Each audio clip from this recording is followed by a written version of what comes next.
క్రీస్తునందు ప్రియులకు దివ్యవాణి టీవీ ప్రేక్షకులకు ఈ వాక్య పరిచర్యకు ప్రాంపూర్వకంగా ఆహ్వానిస్తూ ఉన్నాం.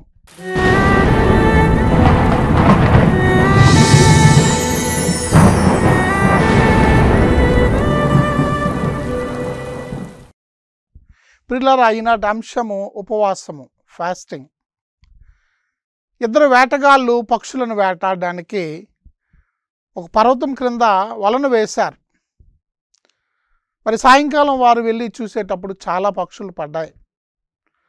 కానీ పక్షులన్నీ బక్కచిక్కి ఉన్నాయి, బలిష్టంగా లేవు.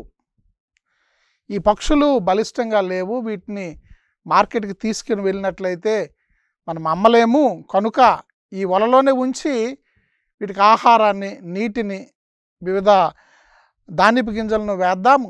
ఆ విధంగా అవి భుజించి బలిష్టంగా తయారవుతాయి, అప్పుడు అమ్మవచ్చు అనేసి వారు ప్లాన్ వేశారు.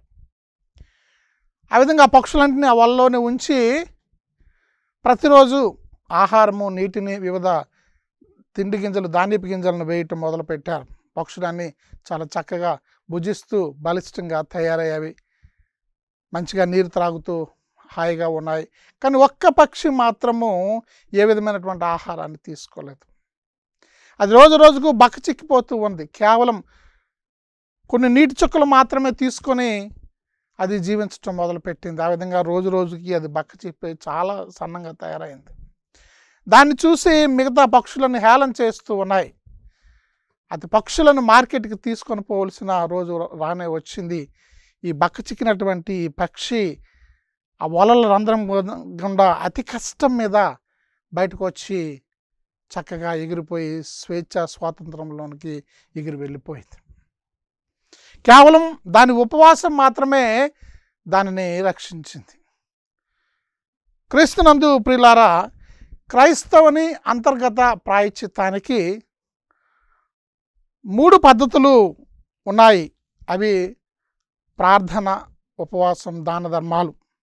మన పునీతులు, మన పెద్దలు, పవిత్ర బైబిల్ గ్రంథం ఇదే విషయాన్ని తెలియచేస్తూ ఉన్నది. కథోలిక శ్రీ సభ సత్యోపదేశం సంఖ్య 1434. ప్రపంచంలో అన్ని మతాలలో కూడా ఈ ఉపవాసం అనేది ఉన్నది. ఈ ఉపవాసంలో అనేక రకాలు ఉన్నాయి. ఈ ఉపవాసాన్ని అనేక పద్ధతుల్లో ఆచరిస్తూ ఉంటారు. అప్పుడప్పుడు ఆహార పానీయాలను మానివేయటం, తద్వారా చురుగ్గా ఉండటం, ఆరోగ్యంగా ఉండటం, చక్కగా నిద్రపోవటానికి, బరువు తగ్గడానికి, నాజుగ్గా ఉండడానికి కూడా ఉపవాసం కొంతమంది చేస్తూ ఉంటారు. పవిత్ర బైబిల్ గ్రంథంలో పాత నిబంధనలోను కొత్త నిబంధనలోను మనం చూసినప్పుడు భక్తులు ఉపవాసం చేయటం మనం చూస్తాం. ఈ విధంగా ఈ ఉపవాసం అనేది కేవలం భౌతికమైన, ఆరోగ్యమైనటువంటి అంశమే కాకుండా, సాంఘికమైన అంశమే కాకుండా, ఇది మతపరమైనటువంటి అంశం అని కూడా మనం ధ్యానించాలి. మత్తయి సువార్త 6వ అధ్యాయం 16వ వచనంలో ప్రభువు అంటున్నారు, యేసు ప్రభు వారు, మీరు ఉపవాసం చేయనప్పుడు అని అంటున్నారు. మీరు ఉపవాసం చేస్తే అని ఆయన అనటం లేదు. దాని అర్థం ఏమిటంటే, ప్రతి శిష్యుడు ఆధ్యాత్మిక జీవితంలో ఎదగడానికి, దేవునికి దగ్గరగా జీవించటానికి, దేవుని స్తుతించటానికి, దేవునిలో ఎదగటానికి, తోటివారికి సేవ చేయటానికి ఉపవాసం అనేది ఒక ముఖ్యమైనటువంటి ఆచరణ అని మనం గమనించాలి. The cost of the discipleship అనేటువంటి పుస్తకాన్ని రచించినటువంటి బోనెహూఫర్ అనేటువంటి భక్తుడు ఉపవాసాన్ని గురించి చెప్తూ ఉన్నాడు. క్రైస్తవ జీవితంలో ఇంద్రియ నిగ్రహానికి ఉపవాసం చాలా ముఖ్యమైనటువంటిది. దేవునికి దగ్గరగా జీవించడానికి, తోటి వాళ్ళకి మేలు చేయటానికి, దైవ చిత్తాన్ని తెలుసుకోవటానికి ఉపవాసము క్రైస్తవునికి ఎంత మేలు చేస్తుంది అని తెలియజేశారు. పవిత్ర బైబిల్ గ్రంథంలో ఎందరో భక్తులు ఉపవాసం చేశారు. మరి ఎందుకు ఉపవాసం చేశారో మనం గమనించినట్లయితే, మొట్టమొదటిగా దేవుని పరిచర్యను కొనసాగించడానికి, దేవుని పరిచర్యను ప్రారంభించే ముందు ఆత్మీయంగా ఎదగడానికి యేసు ప్రభు వారు బప్తిస్మం స్వీకరించినటువంటి వెంటనే మరి అరణ్యంలోనికి వెళ్ళి 40 దినాలు పగలు రాత్రులు ఉపవాసం చేస్తూ ప్రార్థన చేశారు. పౌలు బర్నబాసులు వివిధ సంఘాలలో పెద్దలను ఎన్నుకొని వారి మీద ప్రార్థించేదానికి ముందు సంఘమంతా కలిసి ఉపవాసం చేయాలని, ఆ విధంగా సంఘమంతా నాయకులను ఎన్నుకునే సందర్భంలో ఉపవాసం చేశారు. దేవుని ఆరాధించడంలో భాగముగా అన్నమ్మ అనే ప్రవక్తిని యెరూషలేము దేవాలయంలో ఉపవాసం చేయటం మనం చూస్తాం. బాలయేసుని దేవాలయంలో సమర్పించేటప్పుడు 84 ఏండ్ల ఈ భక్తురాలు ఈ ప్రవక్తిని దేవాలయంలో ఉపవాసం చేస్తూ ప్రార్థన చేస్తూ పగలు రాత్రి గడుపుతూ దేవుణ్ణి ఆరాధించింది. అదేవిధంగా ఆ విధంగా ఆమె తన జీవితాన్ని దేవునికి అంకితం చేసుకుంది అని లూకాసు వార్త 2వ అధ్యాయము 36, 38 వచనాల్లో మనం చూస్తాం. ప్రియులారా, జరిగినటువంటి సంఘటనల పట్ల దుఃఖాన్ని వెలుబులుస్తూ ఉపవాసం కూడా కొందరు చేస్తారు. ఉదాహరణకు ప్రవక్త నెహెమ్యా శత్రువులు ఇశ్రాయేల్ మీద దాడి చేయటం, యెరూషలేము గోడలను పగలగొట్టడం, ఇశ్రాయేలుని భయభ్రాంతులకు చేయటం చూసినప్పుడు ప్రవక్త నెహెమ్యా దుఃఖంతో ఉపవాసం చేశారు. రెండవది, దేవుని నుండి అభయాన్ని రక్షణను కోరుకుంటూ మరి ఎజ్రా ఉపవాసం చేయటం మనం చూస్తాం. ఇశ్రాయేలీయులు బాబిలోను బానిసత్వం నుంచి విడిపించబడి యెరూషలేముకు ప్రయాణం అవుతూ ఉన్నారు. 900 మైళ్ళ దూరం. మరి ఈ ప్రయాణం వారు సురక్షితంగా సాగించాలని, దేవుని రక్షణ, దేవుని అభయం, దేవుని శరణం వారికి లభించాలని ఎజ్రా ఉపవాసం చేశారు. ఎజ్రా గ్రంథం 18వ అధ్యాయం 21, 23 వచనాలు. పశ్చాత్తాప సూచనగా నినివే పౌరులు ఉపవాసం చేశారు. యోనా ప్రవక్త నినివే పట్టణానికి వెళ్ళినప్పుడు, ఇదిగో 40 దినాల్లో మీ నినివే పట్టణం నాశనం కాబోతుంది, మీరు మారుమనసు చెందండి, ఉపవాసం చేయండి అని పిలుపునిచ్చినప్పుడు రాజుతో సహా అందరూ 40 దినాల పాటు ఉపవాస ప్రార్థనలు చేయటం మనం చూస్తాం. దేవుని దయను, దేవుని కృపను పొందటానికి ఇశ్రాయేలీయులంతా ఉపవాసం చేశారు. బెన్యామీయులతో యుద్ధం జరిగినప్పుడు ఆ యుద్ధంలో ఇశ్రాయేలు ఓడిపోయారు. ఈ ఓటమిలో చాలామంది ఇశ్రాయేలు మరణించారు. మిగిలినటువంటి వారందరూ బేతేలునకు వెళ్ళి దేవుని సముఖంలో చేరి కూర్చొని ఏడుస్తూ ఉపవాసం ప్రార్థన చేశారు. న్యాయాధిపతులు 20వ అధ్యాయము 26వ వచనం. మరి ఉపవాసంలోని కొన్ని రకాలు మనం చూద్దాం. ఒకటి, సంపూర్ణమైనటువంటి ఉపవాసం. ఈ ఉపవాసంలో ఏమీ తినరు, ఏమీ త్రాగరు. 1 లేదా 2 రోజులు ఈ ఉపవాసం చేయడమే చాలా కష్టం. ఆ తర్వాత ఏమవుతుంది, మనిషి రోగం పాలై చనిపోతాడు. ఇటువంటి ఉపవాసం చేయమని ఎవరూ ప్రోత్సహించరు. దేవుడు కానీ తల్లి శ్రీసభ కానీ మనల్ని ప్రోత్సహించదు, ప్రోత్సహించరాదు.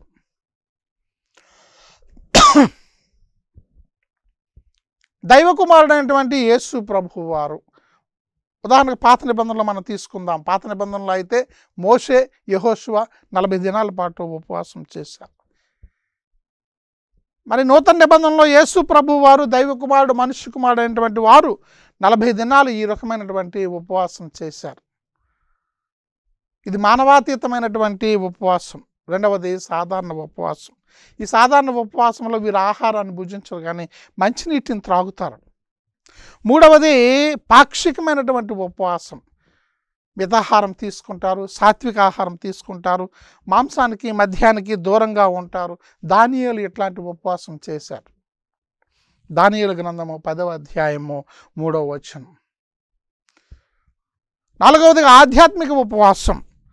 దేవునిలో ఎదగటానికి, దుష్టత్వానికి దూరంగా ఉండటానికి, దేవునితో అనుబంధాన్ని పెంచుకోవటానికి, తోటి వారికి మేలు చేయటానికి ఇటువంటి ఉపవాసం చేస్తారు. ముఖ్యంగా బాధింపబడు వారికి విడుదల కలిగించడం కోసం ఇట్లాంటి ఉపవాసాన్ని చేస్తారు. ఈ ఆధ్యాత్మిక ఉపవాసాన్ని నిజమైనటువంటి ఉపవాసం అని అంటాం. యెషయా గ్రంథము 58వ అధ్యాయము 6వ వచనం. తర్వాత రహస్య ఉపవాసం అంటే తండ్రి దేవునికి మాత్రమే తెలిసే విధంగా, ఆయనకు మాత్రమే ఎరుకయ్యే విధంగా చేసేటువంటి, రహస్యంగా చేసేటువంటి ఉపవాసము రహస్య ఉపవాసం అంటాం. మరి దీనికి వ్యతిరేక దిశలో దేవునికి ఇష్టం లేనటువంటి ఉపవాసాలు రెండు మనం పరిశుద్ధ గ్రంథం నుంచి చూడవచ్చు. ఒకటి వేషధారణ ఉపవాసం. ఇతరులకు కంటపడడానికి, ఇతరులు మనల్ని మెచ్చుకోవటానికి కొందరు ఉపవాసం చేస్తూ ఉంటారు. ఇటువంటి వారిని ప్రభువు ఖండిస్తూ ఉన్నారు. పదుగురు మిమ్మల్ని చూసి మెప్పు పొందేందుకు మీరు ఉపవాసం చేయవద్దు అని ప్రభువు అంటున్నారు. మీరు ఉపవాసం చేసేటప్పుడు వేషధారుల వలె దుఃఖితులై విచారణల వదనులై ఉండకుడి అని యేసు ప్రభు తెలియజేశారు. మత్తయి సువార్త 6వ అధ్యాయం 16వ వచనం. మరి పరిసయ్యుల వంటి ఉపవాసం రెండవది. దేవుని కోసం మేము ఉపవాసం చేస్తున్నాము. మేము ఉపవాసం చేయడం వలన దేవునికి స్తుతి ఆరాధన చెల్లిస్తూ ఉన్నాం. అదేవిధంగా దేవుని దగ్గర మేము గొప్పలు చెప్పుకుంటాం, ఎందుకంటే మేము ఉపవాసం చేస్తున్నాం. మేము చేసినటువంటి ఉపవాసం ద్వారా దేవునికి మేలు కలుగుతుంది అని భావించేటువంటి ఉపవాసం, ఇటువంటి ఉపవాసం దేవునికి అయిష్టము అని పరిసయ్యుడు సుంకరి ఉపమానంలో యేసు ప్రభు తెలియజేశారు. లోకాసు వార్త 18వ అధ్యాయం 11, 12 వచనాలు. మరి ఉపవాసం ఏ విధంగా చేయాలి,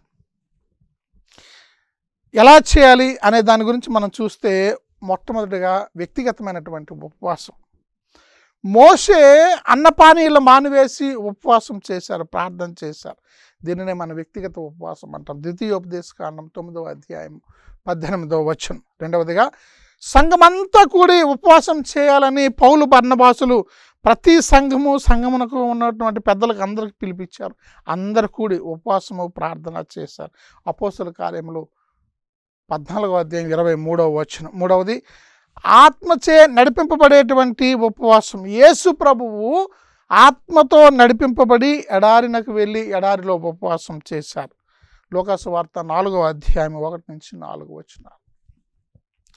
విజ్ఞాపన ప్రార్థన ఉపవాసం అంటే యెరూషలేము నిమిత్తమే ఏమైంది, యెరూషలేమును రక్షించటానికి, యెరూషలేము కష్టాల్లో ఉండడానికి, యెరూషలేమును దేవుడు రక్షించాలి అంటూ దానియేలు ప్రవక్త విజ్ఞాపన ప్రార్థన ఉపవాసం చేశారు.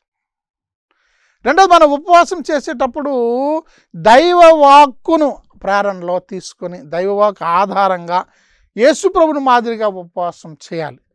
అంటే ఉపవాసం చేయటంలో దైవవాక్కును పఠనం చేయాలి, మననం చేయాలి, ఆచరణ కూడా చేయాలి.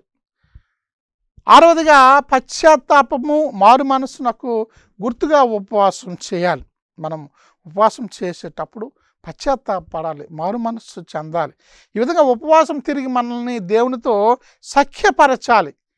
యోబేలు గ్రంథము 2వ అధ్యాయం 12వ వచనం.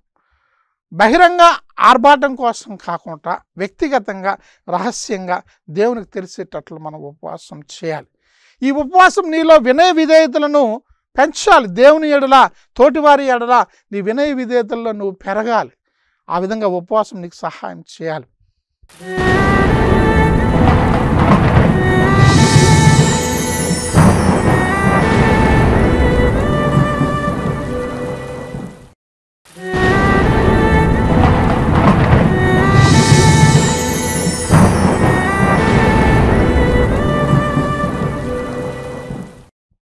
తర్వాత 9వదిగా దేవుని ఎదుట నీ పాపాలు ఒప్పుకోవటానికి నువ్వు ఉపవాసం చేయాలి. పవిత్ర బైబిల్లో ఉపవాసం చేసినటువంటి వీర నారీమణుల గురించి మనం కొందరిని చూద్దాం. మోషే 40 దినాలు పగలు రాత్రి ఉపవాసం చేశారు. దేవుని సముఖములో 10 ఆజ్ఞల పలకలను ఆయన అప్పుడు రాశారు. ఆయన కొండ దిగి వచ్చేటప్పటికి ఆయన ముఖం మిక్కిలి ప్రకాశవంతంగా ఉంది.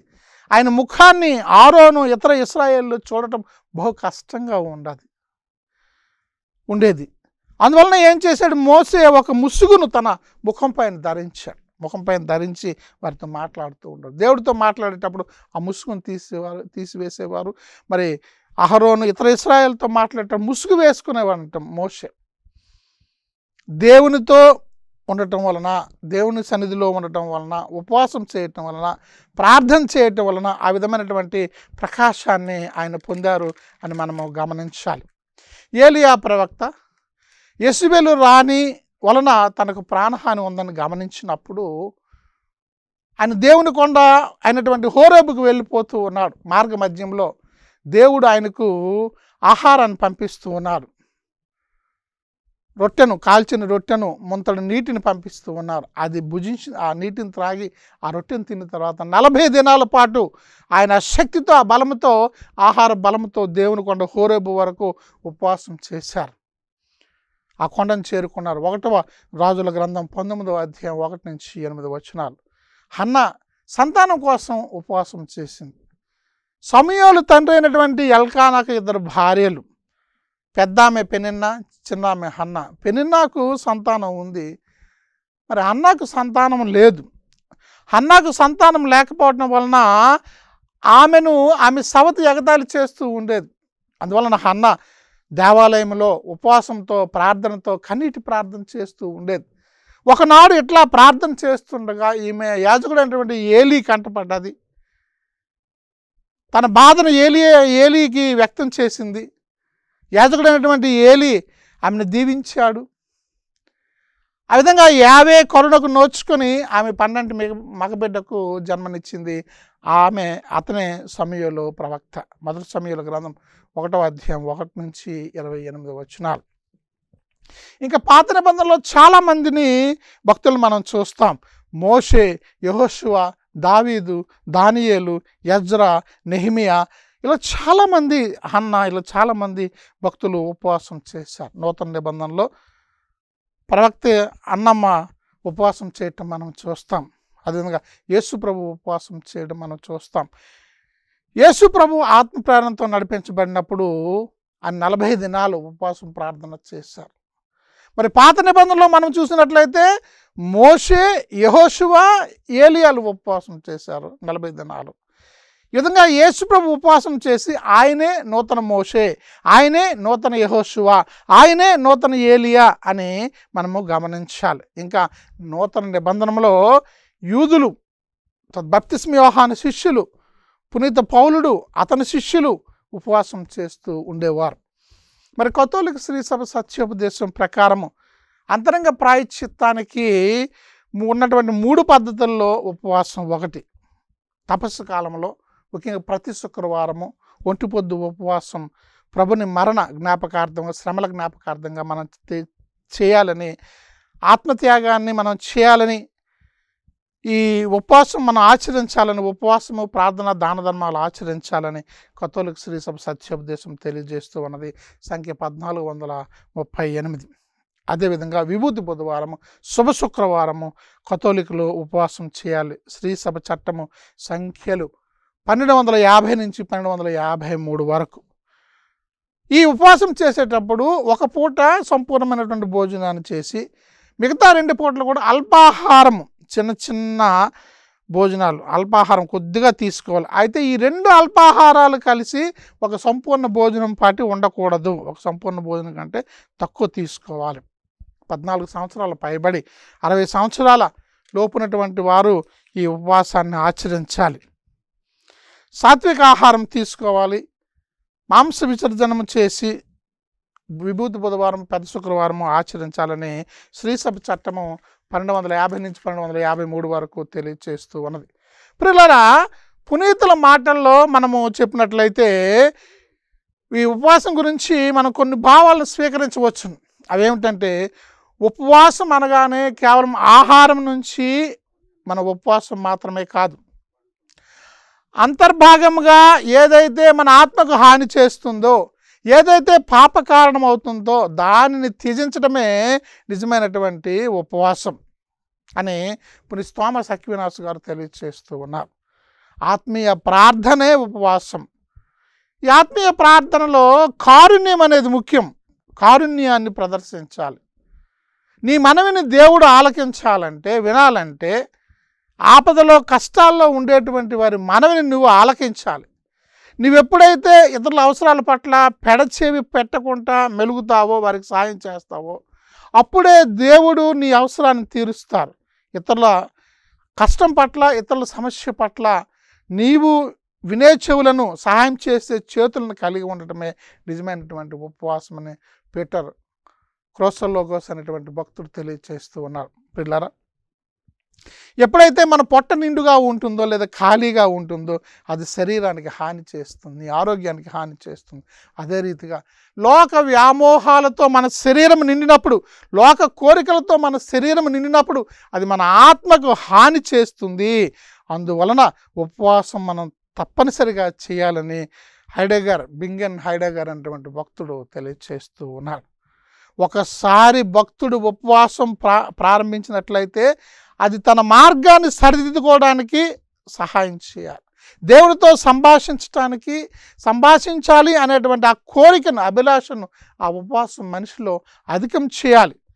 ఉపవాసం లేకుండా మనం ప్రాయశ్చిత్తం ఎంత చేసినా అది నిరుపయోగము, వ్యర్థము. ఉపవాసం ద్వారా మనము దేవుని సంతృప్తి పరచగలము అని మనం గ్రహించాలని పునీత బేసిల్ అనేటువంటి భక్తుడు తెలియచేస్తూ ఉన్నాడు. ప్రియులారా, మన శరీర లౌకికమైనటువంటి నిగ్రహాన్ని మనం కలిగి ఉండకుండా ఆత్మీయంగా మనం యుద్ధం చేయలేము.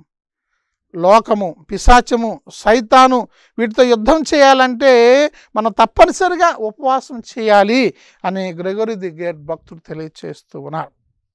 మన ప్రార్థన అనే పక్షికి, ఆ పక్షి ఎగిరి దేవుని సంధికి చేరాలంటే ఆ పక్షికి 2 రెక్కలు ఉండాలి. ఆ 2 రెక్కలే, ఒకటి ఉపవాసము, రెండవది దాన ధర్మాలు. ప్రియులారా,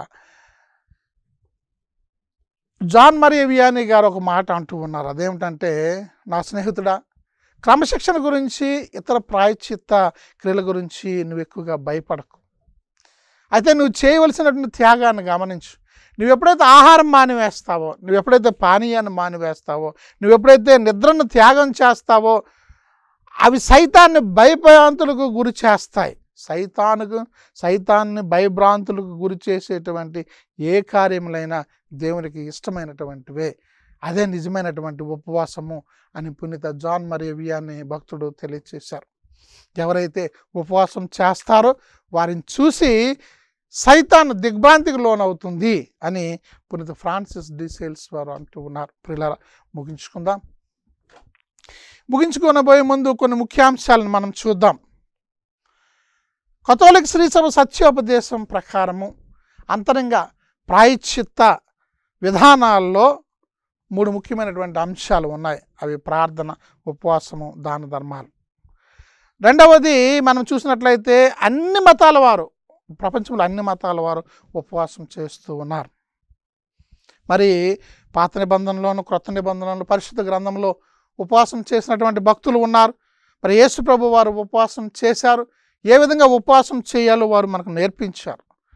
పవిత్ర బైబిల్లో యేసు ప్రభు వారు, పౌలు, బర్నబాసులు, ప్రవక్త అన్నమ్మ, నెహిమియా, ఎజ్రా, దానియేలు, యెహోషువ, మోషే, నినివే పౌరులు, ఇవి చాలామంది ఉపవాసం చేశారు. ఉపవాసంలో చాలా రకాలు ఉన్నాయని మనం చూసాము.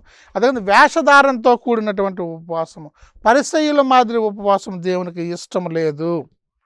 ఉపవాసం ఏ విధంగా చేయాలంటే వ్యక్తిగతంగా చేయవచ్చును, సంఘం మొత్తం చేయవచ్చును, దేవునికి విజ్ఞాపన ప్రార్థన చేస్తూ చేయవచ్చును, దైవవాక్కును ధ్యానం చేస్తూ చేయవచ్చును. ఆ ఉపవాసం నీళ్ళలో వినయం, విధేయత పెంచాలి.